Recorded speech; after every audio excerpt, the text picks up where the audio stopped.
Hospital de Pronto-Socorro de Porto Alegre. Aqui na fria madrugada de 5 de junho de 1988, calava-se a voz do jornalista e deputado estadual José Antônio Dauti. Dauti não falou. Ele era agonizante, ele dizia coisas desconexas, não conseguia formular uma palavra, uma frase. Dauti chegou no HPS com ferimentos de arma de fogo no coração.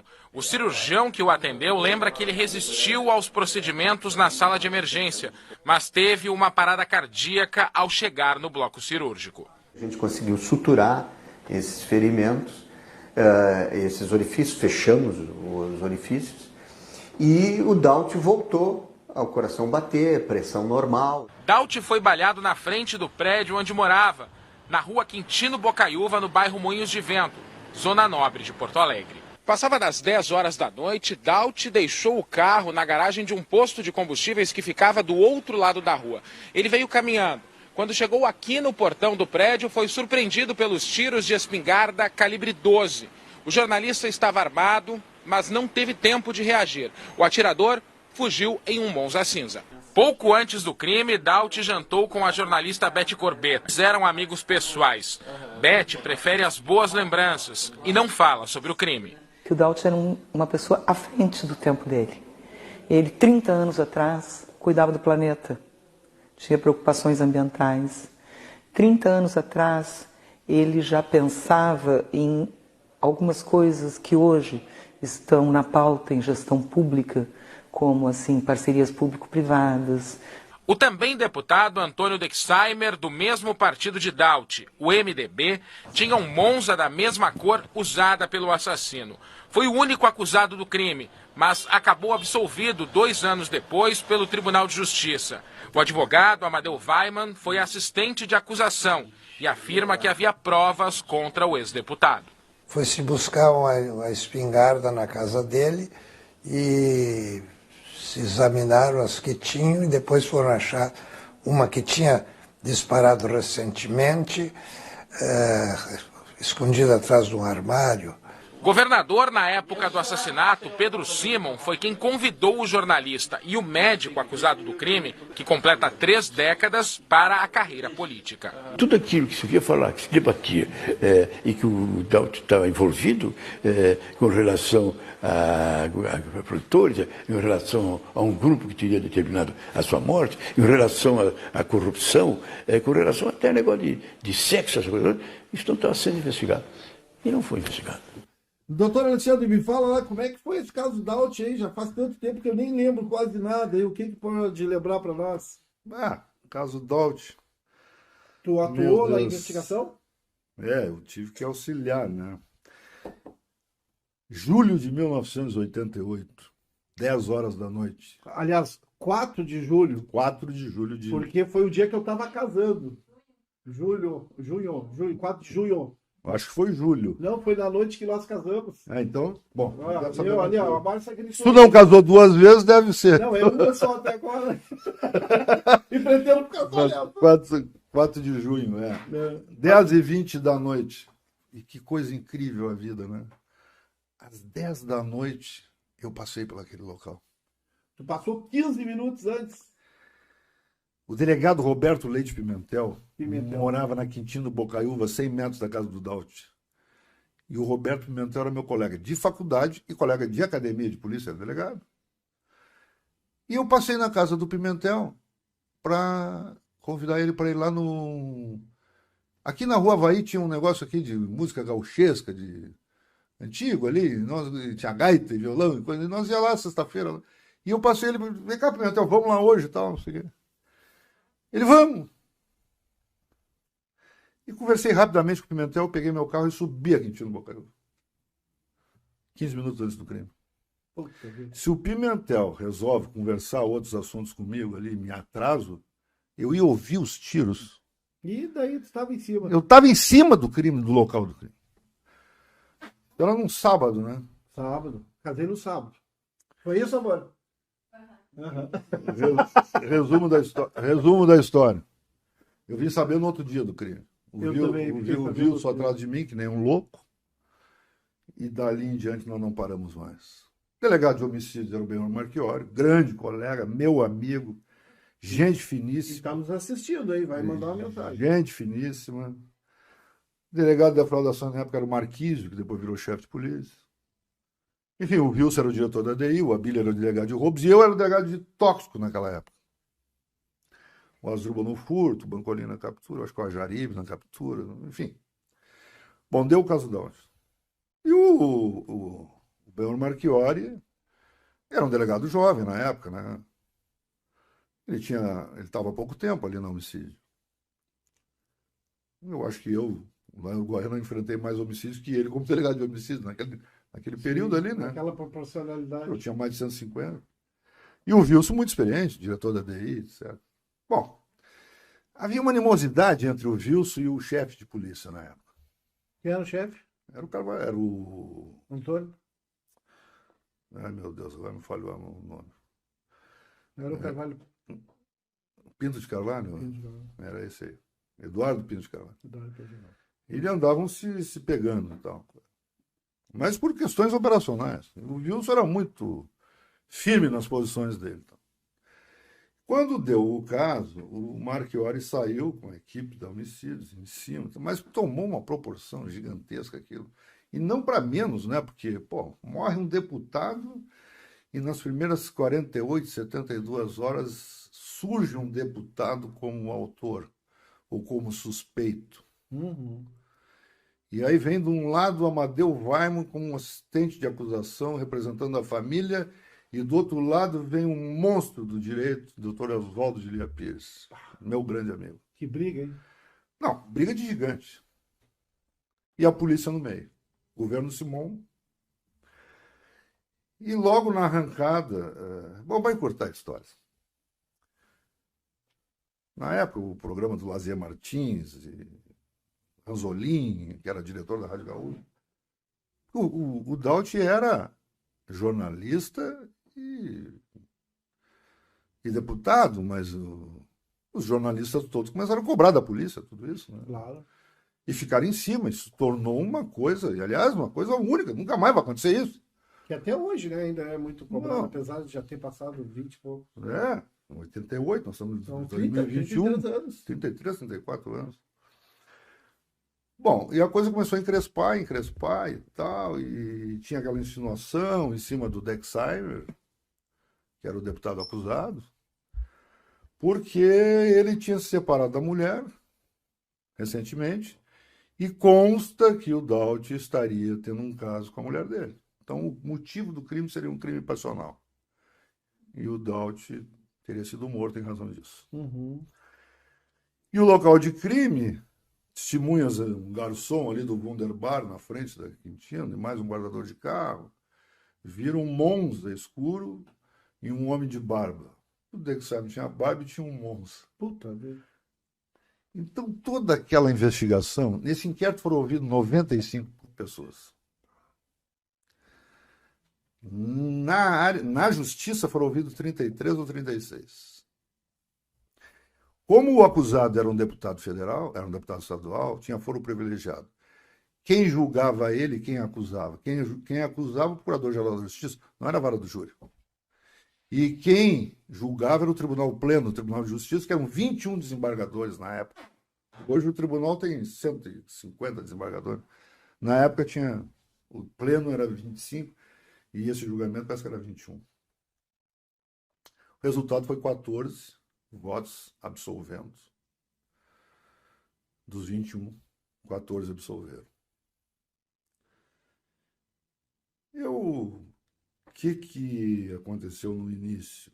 Quando a coisa começou a encrespar, o Wilson me chamou o delegado Abílio, que era delegado de roubos, chamou todos os delegados da DEI e disse assim: nós vamos fazer uma força-tarefa para ajudar o colega Marchiori. Tinha muita coisa a ser investigada. Começaram a surgir... Muita pressão também, né? Muita pressão, e começaram a surgir... Informação de tudo que é lado. Umas informações e muitas ligadas ao lado sexual dele, né? Era sabido por todos que ele tinha uma homossexualidade meia... ele não era muito aberto a isso, né? mas nós sabíamos. Sim. E outras pessoas nos contaram, pessoas chegadas a ele e tal. E nós pegamos também dentro do... Da apuração dos fatos. Foi pego dentro do apartamento dele uma fita lá gravada onde ele gravava lá as experiências dele e tal. Enfim. E o inquérito policial, como é que tu acha que foi? Mas aí que tá, eu tenho um maior respeito e eu adoro o Marchiori, é meu amigo. Além de colega, eu considero o Marchiori meu amigo. O Marchiori, na época, se convenceu que era o Dexter. E nós estávamos numa linha de investigação diferenciada da dele. Eu e o Wilson, nós passávamos as madrugadas em claro, investigando esse outro lado obscuro da vida dele. E nós estávamos assim, chegando nos aprofundando cada vez mais. E quando chegou no prazo de 10 dias, o Marchiori fecha o inquérito, conclui e indicia o Daut. Ele, como autoridade, ele se deu por... Convencido. Com as provas que tinha levantado. Mas as provas eram todas indiciárias. Nós não tínhamos prova material no caso do Daut. Não tinha um projetil, uma arma de fogo não apreendida. Tinha DNA, não tinha nada. Não tinha DNA, não existia nada disso na época. O local, o carro esse, disseram que um Monza, um homem barbudo, estava ali na frente, tal. E aí ele tinha um Monza. Sabe quantos dias levaram para periciar o Monza? 13 dias. Mas para aí, tinha que periciar no outro dia. Sim. Então, mas envolvendo não dá para acusar. É que envolvendo duas autoridades também tudo é difícil, mas né? Tudo era complicado na época. E a imprensa batendo que nem louco. Mas olha, eu me lembro que nós ficávamos até às 5 da manhã acordados, eu vi. Aí nós íamos na rodoviária para ler a 0 horas, para ver o que tinham xingado a polícia. Para quando nós acordássemos, nós pudéssemos responder.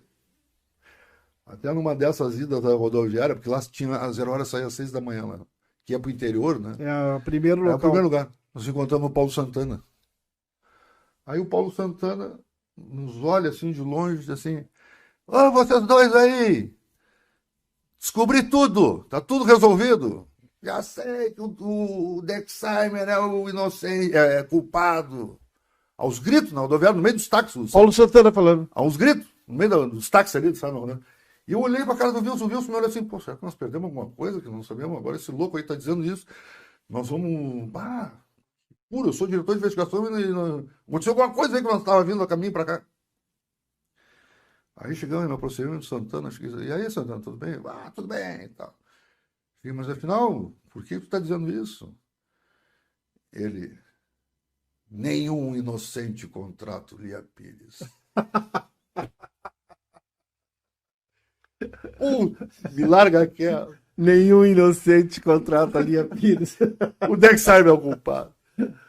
Aí eu era muito amigo do Dr. Oswaldo. Aí o Dr. Oswaldo, se ele disser isso na rádio, eu processo ele.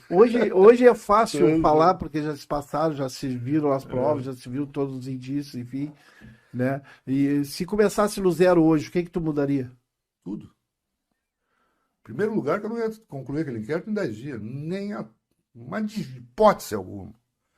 Outra coisa, se aquele caso tivesse ocorrido hoje, a polícia resolvia esse caso em uma semana. Acredito. Porque nós temos hoje tecnologia. Nós tínhamos antes capacidade investigativa, mas não tinha tecnologia. Nós teríamos rastreado hoje todas as herbes e antenas do telefone do Dexheimer. Sim. Nós íamos colocar ele sentado no local do crime, em 24 horas. Se foi ele realmente. Se tivesse sido ele, né? Claro. Então, essas coisas, enfim, passaram. Ele foi absolvido. E o único pecado que eu acho, respeitando a convicção do colega do Marchiori, que de hipótese alguma pode ser atacada, né? Sim, claro. É decisão jurídica dele. Eu não teria concluído o caso e teria ouvido mais o Wilson como delegado de homicídios e teria aprofundado e esgotado aquelas linhas de investigação. Porque os desembargadores que julgaram disseram na época: existe uma teoria, pode, mas nós não podemos condenar pelo pode. Está prevalecendo aqui a dúvida e não podemos condenar na dúvida. E 14 votos foram nesse diapasão. Metade e mais um do Tribunal Pleno do Tribunal de Justiça foi por essa tese. E o doutor Oswaldo também, num lance de extrema inteligência, também deu 2, 3 lá no julgamento, que acabou com a acusação. Né? Sim. Tinha uma testemunha que era surda e muda, que disse que viu o homem. Ela era surda e muda e foi a que mais ouviu. Não, ela viu. Ela tinha visto o carro. Só que a parede da frente da casa do Daut, não sei se hoje mudou, mas até bem pouco tempo era igual. Era uma gradeado assim, né? E o ângulo que essa surda muda estava era lateral. Não era frontal. Ela era vizinha 3 prédios depois. E aí o doutor Léa Pires me pega num áudio de 3ª dimensão, pega aqui as grades da porta do edifício e começa a mudar o ângulo, vai mudando, vai mudando. Aquelas grades se tornaram uma barreira de ferro. Aí o doutor Léa Pires me larga na audiência. Vejam os senhores, além de surda e muda, ela era cega. E ela não tinha como enxergar o carro. Do local onde ela estava. Não, porque aquelas grades formavam uma barreira de ferro, olhando de lado assim. Sim. Se tu olha de frente, tu vê. Uma águia daquela. Então eu vou acreditar no Paulo Santana, então. E outra. Eu vou acreditar no Paulo Santana. Outra que aconteceu no julgamento, começaram a falar, já tinham passado 2 anos do caso, e foi isso, foi aquilo, e foi não sei o que, não sei o que, não sei o que. Aí o doutor Oswaldo, daqui a pouco explodiu uma luz, essas luzes aqui, dentro do julgamento. Um repórter lá, bum, explodiu a luz. E o doutor Léa Pires sentado, ouviu aqui, pegou, olhou no relógio, levantou, foi lá no desembargador, assim, tá, os 21. Aí ele foi lá e disse assim, o senhor viu o que aconteceu agora? Ele deixou passar 1 hora, mais ou menos. O senhor viu o que aconteceu ali? Uma lâmpada queimou? Aí o desembargador, sim, eu notei ali. Né? Ele, quanto tempo faz que queimou essa lâmpada? Uns 15 minutos. Fazia 1 hora. Aí ele foi no outro. Quanto tempo faz? Subiu ali uma luz? Quanto tempo? Ah, faz 1h30, mais ou menos. Ah, tá. Ele pegou 5 desembargadores e perguntou a mesma coisa para os 5. No decorrer do julgamento. Enquanto transcorria o julgamento. E a discussão estava lá, que viu, que reconheceu, que não sei o que, que não sei o que. Aí no final ele pega, aí no meio, quando ele entra para a réplica, ele chega e diz assim, vejam os senhores são doutos julgadores, homens experientes. Essa testemunha não tem condições de dizer a verdade dos fatos. Por quê? Você se lembra de uma lâmpada que estourou aqui agora, tal, tal? Eu perguntei para 5 eminentes desembargadores. Doutor, quanto tempo o senhor disse que estourou? 30 minutos. Senhor, 1h30. Senhor, 40 minutos. Senhor, 50. Senhor, 2 horas. Ele veja os senhores que são cultos, que são homens experimentados. Não chegaram a um acordo. E esta mulher veio me falar aqui que 2 anos atrás, sabe a hora e a foto, não sei o que, não sei o que, não sei o que. Arrebentou. Acabou. O Paulo Santana podia ser que tivesse razão. O crime prescreveu e ninguém mais poderá ser condenado. No último comentário no rádio, o jornalista falou sobre a importância de viver. De novo chegamos ao sábado para dizer adeus à semana, pela outra e mais outra, pela vida, mesmo que chove e esteja úmido, o importante é viver.